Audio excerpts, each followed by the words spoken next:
you've ever. This is the best rupture party you've ever thrown. Ever. Looks at Sandra. Not boring at all. Bill, with concern. You aren't going to kill yourself, being that God pulled yet another no-show for you, are you?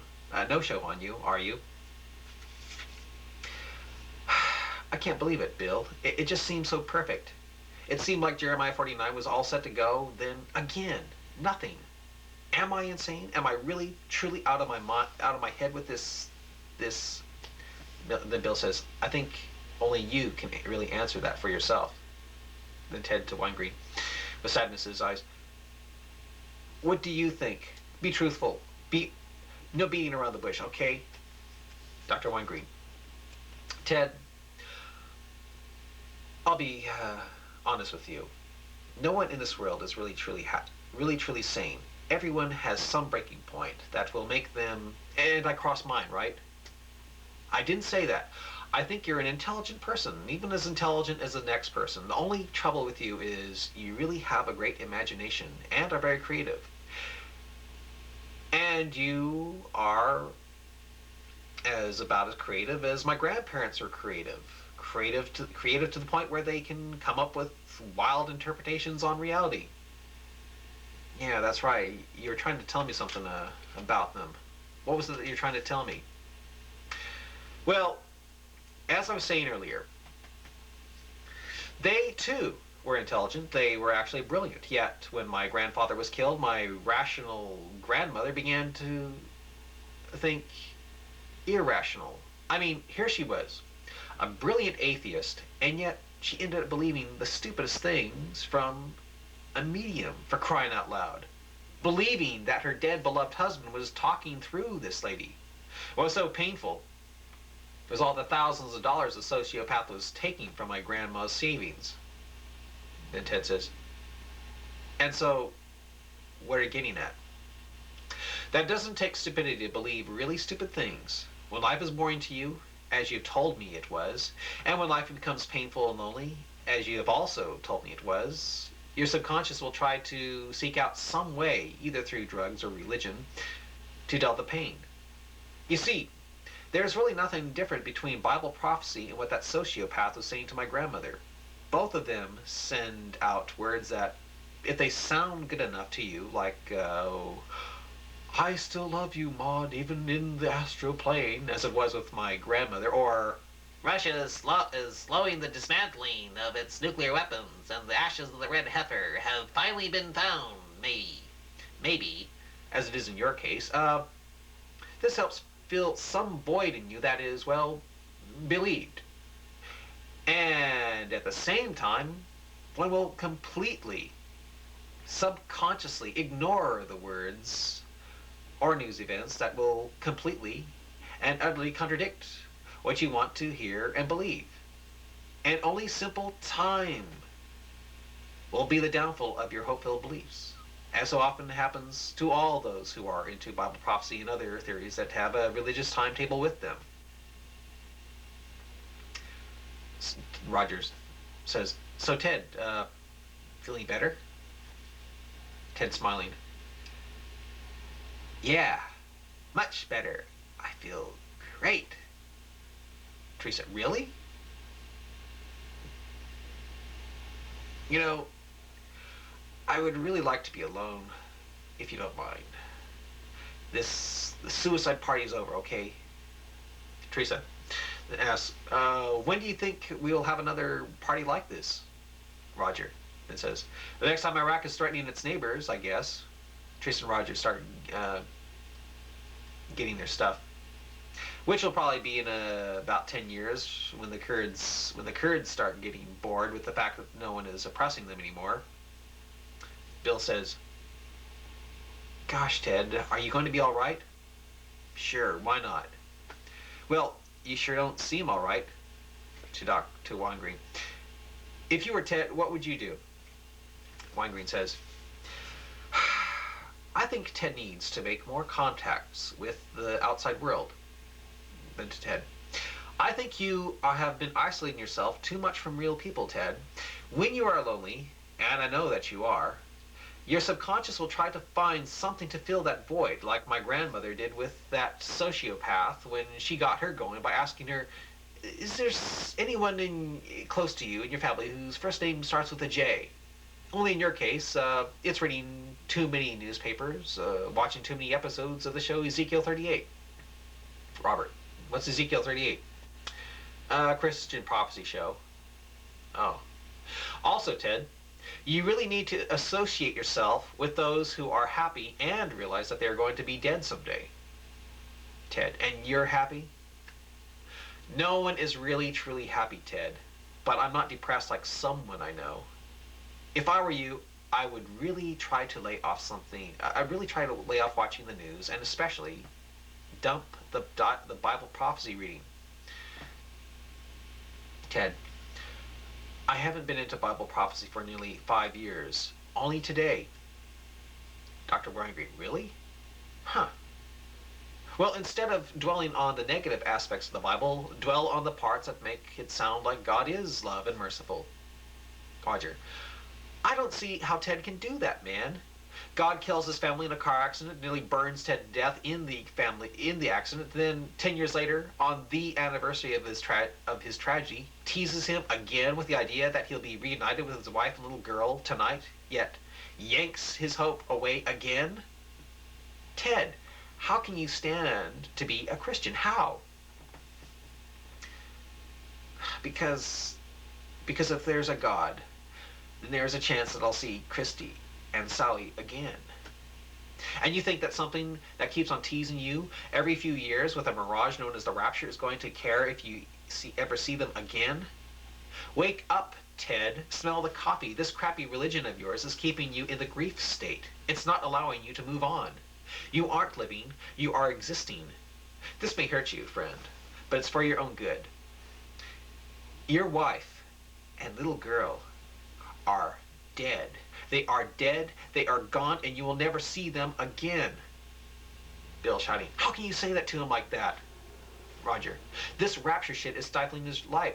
It's keeping him from living.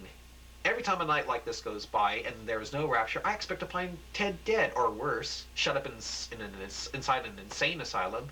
And yet he keeps on going on, getting raped and shit on by this cruel religion of his all the time. And he wants to throw it on to me and Teresa as well? You're doing just the opposite, man. Teresa, my word, Roger. And you think I'm harsh on Teddy? I'm not hard. I'm not angry with Ted.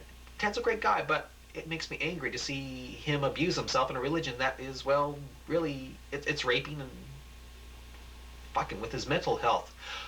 I'm afraid the guy is going to commit suicide any day now, especially when he said that tonight was a night, when he thought it never looks so good for the rapture to take place. Bill says, are you going to commit suicide now, Ted? Ted, Christians aren't supposed to commit suicide. Roger, no, they're just supposed to suffer is all. But are you? No. Dr. Weingrein, do you think you will need any Prozac then? Then Ted says, you know, I really haven't been into Bible prophecy that much. It just seems like it because I was so heavily into it 20 years ago. That picture I painted really helped get it into my head, into my mind, that the rapture is what Roger said it was 20 years ago. A mirage. Because I painted that picture and put it on the wall, it has kept me from watching Christian prophecy shows like Ezekiel 38. If you want to know the truth, my faith in God was really shot. When I woke up this morning, I think I was probably more of an atheist than any of you. Any one of you. And I was really thinking of doing myself in. And you are wrong, Dr. Weingrein. For the past 5 years, at least, I haven't been watching the news all the time. I haven't been reading the newspapers. I do think I need to commingle with the people more, though. And what was taking place in the Middle East today took me totally by surprise. But you know, maybe today was a gift from God to me. To me. I know that sounds insane, and even though it was horrible watching all those thousands of people die in the Shalom Tower, hotel 6 hours ago, it was kind of like God was saying to me, these deaths aren't an accident. I, Elohim, still exist. The prophecy of Jeremiah can still ring true. And you, Ted Jameson, will someday not only see your wife and little girl again, but everyone will see their loved ones again as well. Roger. Yeah, burning for eternity in a lake of fire. How wonderful. Bill. So you'll be okay. I think I will. If I can see this day as something that was something more than mere coincidence, something not as a day that the rapture was near, but as a day signaling that the anniversary of my family's death was not some godless accident, I think I will be okay. Bill. Well, good. Now maybe we can go home and not worry about you. Roger at the door. She will probably kill me, but I don't want to take your money. I don't want to take your 1,000. Okay? I say use that money to pick up women while you still have some looks. Okay? Ted. Yeah. I'm serious, man. Robert shakes Ted's hand. Things were looking really scary there for a moment. I'm just wondering, well, if the Kurds didn't kill Ali Mahdi, maybe something would have taken place over there? Something nuclear? Teresa, yeah, right. I'm leaving. Bye, says to Ted. Goes to the door. Well, things were escalating. Then Robert says, well, things were escalating quickly over there. It seemed as though the weapons of Ali Mahdi were becoming stronger with each attack. As Teresa disappears out the door. And those were cruise missiles, we later found out. Ted to Teresa. Goodbye. And then to Roger. Is your wife driving? No, but she has the keys to the car. Suddenly the TVs in the theater come on with a sign saying GNN special report. Oh crap, not again. Michelle is seen again. Looking a little rushed. Sandra, gee, doesn't she ever not look worried? Michelle. This is Michelle Takashi, reporting from the GNN newsroom in Tokyo. Right when it looked like it was over, we are getting more news out of the Middle East, and now it sounds very disturbing. From our sister station in Tel Aviv, we are getting reports of dozens, I repeat, dozens of missiles being launched from the Baghdad area. Ted shouting, what? Roger, here we go again. Michelle, what is so disturbing about this latest report is that all missiles have dropped off radar screens like the ones that hit Israel last. Like the ones that last hit Israel. Oh man. Oh man. Before they vanished, it looked as though they were not just headed toward Israel and Saudi Arabia, but to most countries in the Persian Gulf region. Ted, what? Roger, I don't believe this. We are now getting a call from Terry Jenkins, who was stationed in Riyadh. Can you hear me, Terry? The TV screens show a man holding a microphone as he stands on the roof. The sounds of air raid sirens are heard in the air. Terry, this is Terry Jenkins reporting up on the roof on downtown Riyadh. It's believed that 7 cruise missiles from the Baghdad area will soon start slamming into city structures here in Riyadh. Michelle superimposed. Aren't you afraid for your own safety? Of course, but being that cruise missiles are expensive and are designed to hit very valuable targets, I feel somewhat safe. I take it you aren't standing on the Riyadh Defense Ministry. You've got it, Michelle. And I'll try to get the best pictures to you despite orders not to. It's pretty creepy that Iraq was able to hide such formidable weapons from the world. I just heard that Riyadh isn't the only country that has cruise missiles traveling toward it. This is just the first in this latest attack. Michelle. Terry, do you think it's wise to be up on a roof when Mahdi made the threat that he had H-bombs and was ready to use them if the Kurds were to overthrow him? Terry going white like a ghost. He said that, didn't he? Yes, he did. And if he has cruise missiles... Terry looks about. Come on, guys. Let's pack it. If Mahdi was able to hide cruise missiles, and let's get off this damn roof. Male voice heard shouting, Terry, look! What the? A zooming sound is heard. Michelle, what do you see? Terry, can you get that on camera? Voice of a cameraman. It's too smoky. Michelle.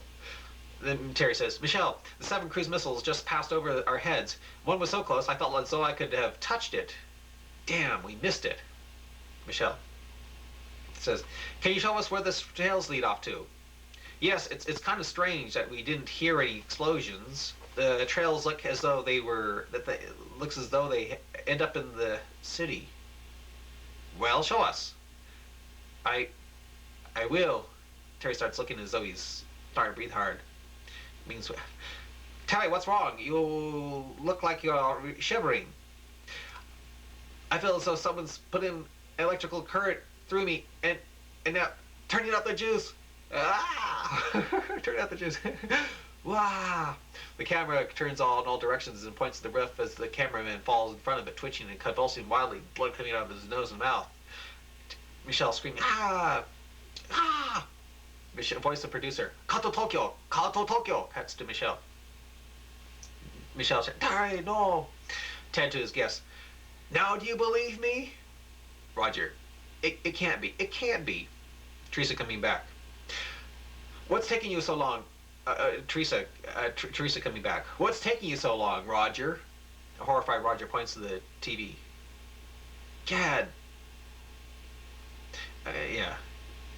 Gad, doesn't that bitch ever have anything uplifting to report? Why is she looking so disturbed this time? Roger. Riyadh was just gassed. Sure it was. Voice of producer. Can you go on, Michelle? We are getting a report from Tel Aviv. Michelle. I'll try. Dave Matsuda is seen standing in the Tel Aviv GNN newsroom with air raid sirens in the background. Dave. Hello. Michelle, can you hear me? Michelle. Dave, get out of there. Why? What for? Get out of there. Now, Terry Jenkins was just gassed to death in front of our eyes in Riyadh. It was fast and horrible. So please, Dave, get out of there now. Suddenly there is the sounds of explosions in Tel Aviv making Michelle scream, no, no. Dave looking at the window. Too late, Michelle. I guess I'm dead. Voice of someone in the control room. Looks like a random attack this time. Dave. I see 7 small mushroom clouds hanging over the city of Tel Aviv. They seem to have just hit anything. Michelle, frightened. Do you see any white cloud trails, Dave? No, why? Dave, Dave, we will get back to you to find out about this latest attack, but we are getting a call that may answer why Iraq is still attacking. You mean? We're getting a call from Baghdad. Ted, Baghdad? This I've got to hear. Turns up audio. Dave. Okay. Dave's image disappears off the screen and is replaced with a picture of reporter Edgar Roth with a map of Baghdad behind it.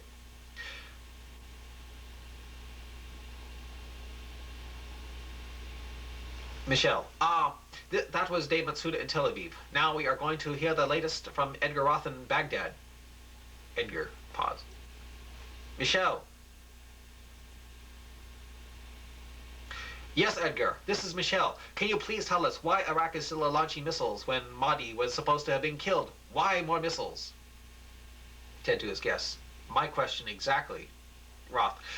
A missile has just been launched. Don't you mean missiles? No. I know about those, but this one was different. What do you mean by one? At exactly 12:45 Baghdad time, a large missile was launched from the Saddam Mosque. I repeat, a large missile was launched over 5 minutes ago from the Saddam Mosque. What makes this so worrisome this time was that it was the first missile to have been fired from the mosque, and it came on the heels of a very disturbing radio speech by Ali Mahdi. Ted says, he's not dead. Guests looks at each other. Michelle, you mean he's not dead? Regrettably, Ali Mahdi is still alive. He was just on the radio giving the most disturbing speech on radio that I've ever heard. How disturbing.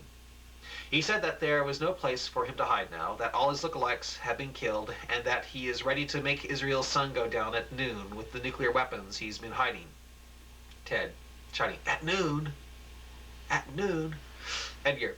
He said that even though Israel has threatened to retaliate with its own nuclear missiles that it has been hiding from its UN inspectors, he believes that Allah will come to his rescue and humiliate all the enemies of Islam as he, Ali Mahdi, brings on the Day of Judgment. After concluding the speech with shouts of Allahu Akbar, he added, and I quote, "The hand of Allah is stretched out still." Ted, oh man. Michelle, do you really actually believe this missiles to be carrying a nuclear warhead?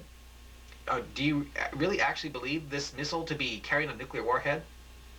The voice of Michelle and Edgar Roth go silent. Several seconds after Ted speaks up, the TVs go dark. Ted to his guests. How much you want to bet that when that thing hits the ground, we see the cloud of an H-bomb? How much do you want to bet? And Roger says, I'll bet you the $1,000 you gave me to sit through all this that nothing happens. Let's shake on it. Okay, they do.